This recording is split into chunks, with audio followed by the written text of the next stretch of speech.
On the morning of August 1st, 2012, a man named Tom Joyce arrived at the office of Knight Capital Group in Jersey City at his usual time. Knight was, at that moment, the largest market maker in American equities. It handled roughly 17% of all stock trading in the United States. On a typical day, it moved more shares than the entire London Stock Exchange. The company was worth about $1 billion. By 10 in the morning, it was effectively dead. 45 minutes, $440 million. One deployment of code that touched only 7 of 8 servers. This is what it looks like when software eats a Fortune 500 company in real time. To understand what happened that morning, you need to know one thing about how modern markets actually work. When you press the button on your investing app to buy 100 shares of a stock, your trade does not go directly to the New York Stock Exchange. It goes, almost always, through a market maker. The market maker is a firm whose entire job is to stand between buyers and sellers, holding inventory of every traded stock, and offering to buy or sell at a slightly different price on each side. They earn a few cents per trade.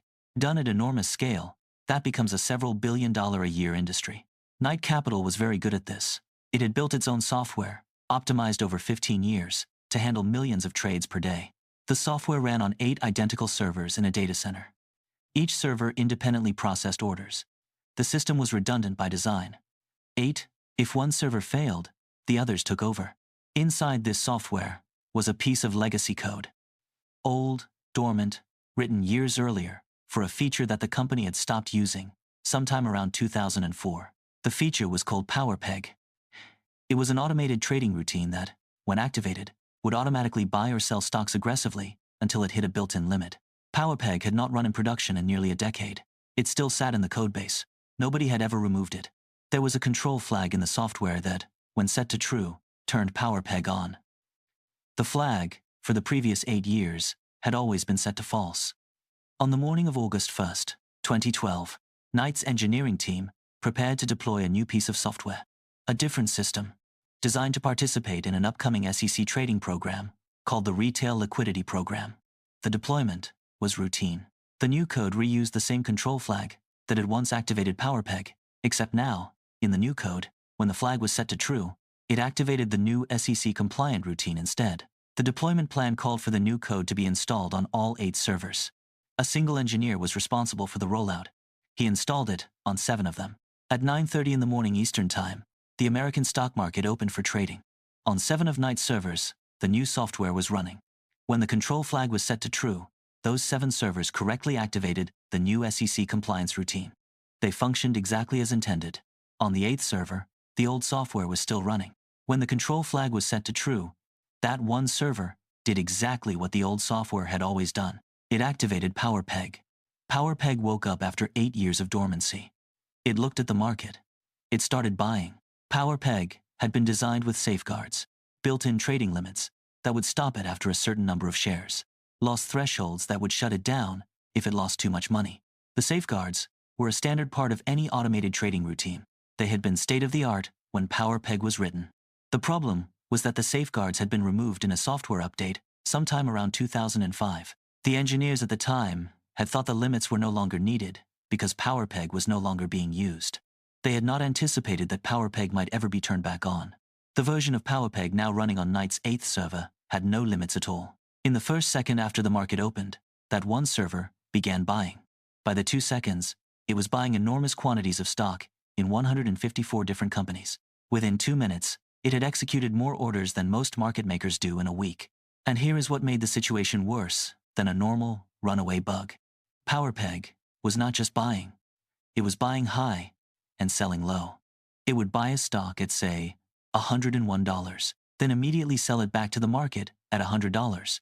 Each round trip lost the company a few cents per share. The bug was, in effect, paying other traders to take Knight's money. Sophisticated trading firms across Wall Street noticed within minutes. They saw a single counterparty pumping out trades at impossible volume on the wrong side of every transaction. They did exactly what you would expect rational players to do.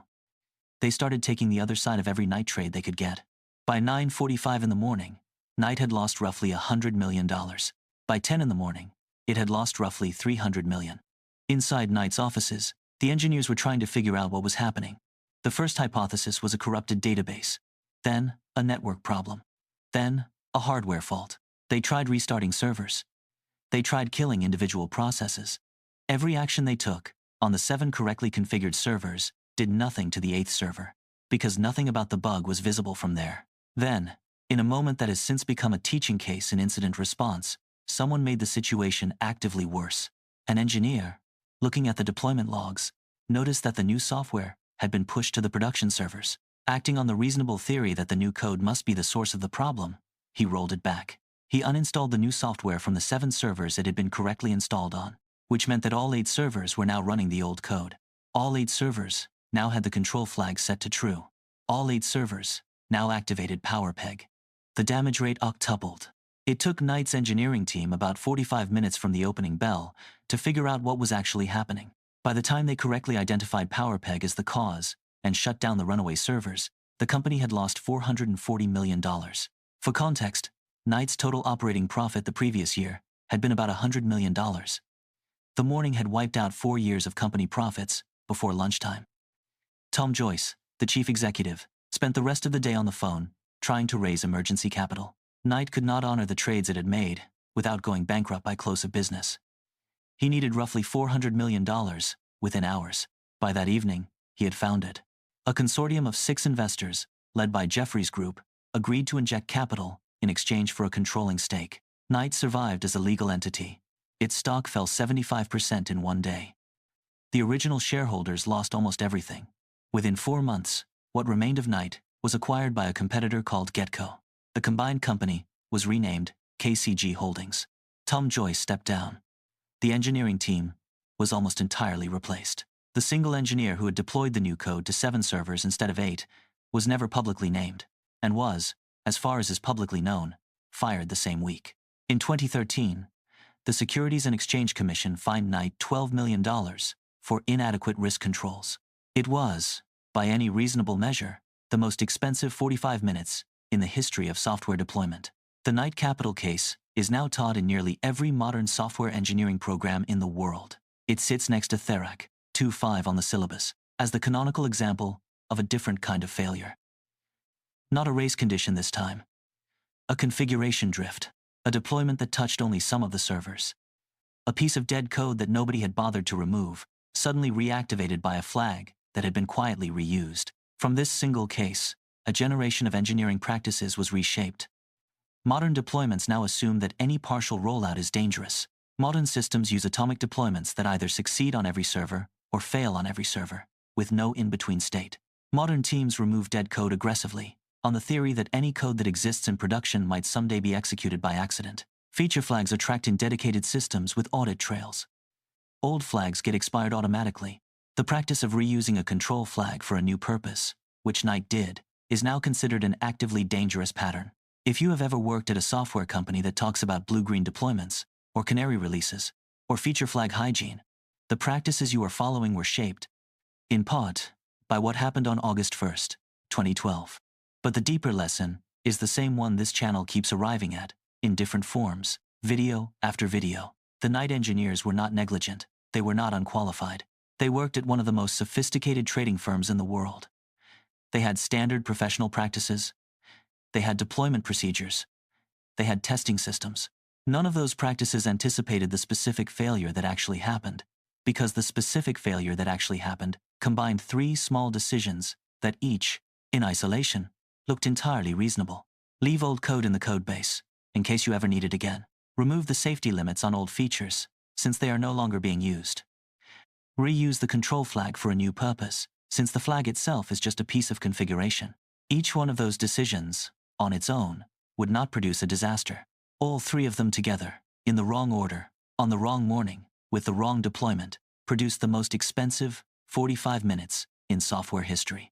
Almost every serious software failure has this shape. Several small reasonable decisions, made in different rooms, by different people, sometimes years apart, that combine into a single catastrophic outcome that nobody predicted because nobody was looking at all 3 at once.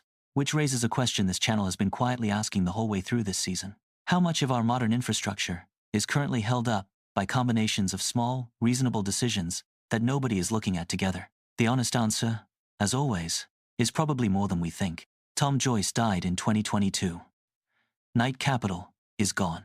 The single engineer who deployed to 7 servers instead of 8 is, as far as the public record goes, still anonymous. And every time you press the button on your investing app, your trade still passes through a market maker on servers that are still running some piece of legacy code that nobody has quite gotten around to removing. Most days, that turns out fine. 45 minutes can prove otherwise.